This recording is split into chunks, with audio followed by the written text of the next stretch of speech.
Hi friends, இது அபிடேல் vlog. நம்ம இன்றைக்கி பார்க்க போகிறது மோர் குழம்பு. அதுக்கு தேவையான பொருள் வந்து எண்ணெய் ஊற்றி கடுகு போட்டு தாளிக்கிறது ரெடி பண்ணிட்டேன். அந்த பொருள் வந்து தாளிக்கிறதுக்கான பொருள் வந்து கொத்தமல்லி கொஞ்சம் எடுத்து வச்சுருக்கேன், இஞ்சி, அதுக்கப்புறம் காஞ்ச மிளகா, கருவேப்பிலை இதெல்லாம் எடுத்து வச்சுருக்கேன். நம்ம தாளிக்கிறதுக்கு தயிரை ரெடி பண்ணி வச்சுருக்கேன். இப்போ தாளித்து முதல்ல எடுத்து வச்சுக்கலாம். நம்ம கடுகு கருவேப்பிலை எல்லாமே போட்டு தாளிச்சிட்டு அதுக்கப்புறம் இஞ்சியும் போட்டுக்கோங்க கொஞ்சம், அப்புறம் கொஞ்சம் காஞ்ச மிளகா போட்டுக்கோங்க, அப்புறம் கொஞ்சம் மஞ்சத்தூள் போட்டிங்கன்னா கொஞ்சம் கலர் வேணுன்றவங்களுக்கு மஞ்சள் கலர் போட்டுக்கோங்க, இல்லாட்டி ஒயிட்டாகவே வேணும்னாங்க தாளித்து கொட்டிக்கோங்க. அப்புறம் நம்ம தயிர் கூடயே பிச்சு அந்த கொத்தமல்லியும் போட்டுக்கலாம்.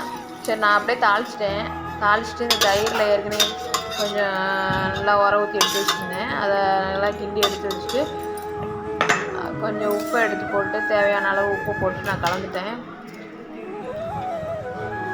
வந்துட்டு மோர் குழம்புக்கு இந்த தாளிப்பை இந்த கொட்டிட்டா மோர் குழம்பு ரெடி ஆகிடும். நம்ம ஷார்ட்ஸில் அதிகமாக இந்த மோர் குழம்புக்கு வந்து நிறையா பேர் லைக் பண்ணியிருந்தீங்க. சரி, அதனால தான் நானும் இந்த மோர் குழம்பு எப்படி செய்யலான்னு போட்டேன். நம்ம தேவையான வெள்ளரிக்காய் கூட இதில் போட்டுக்கலாம். நம்ம மோர் குழம்புக்கு வெள்ளரிக்காய், வெங்காயம் எது வேணுமோ நம்ம நான் இப்படி சிம்பிளாக செஞ்சு என்னோடய வேலையை முடிச்சுடுவேன். இதுதான் எனக்கு டேஸ்டியாகவும் இருக்கும். நீங்களும் செஞ்சு பாருங்கள். செஞ்சு பார்த்துட்டு லைக் போடுங்க, ஷேர் பண்ணுங்கள். பாய்.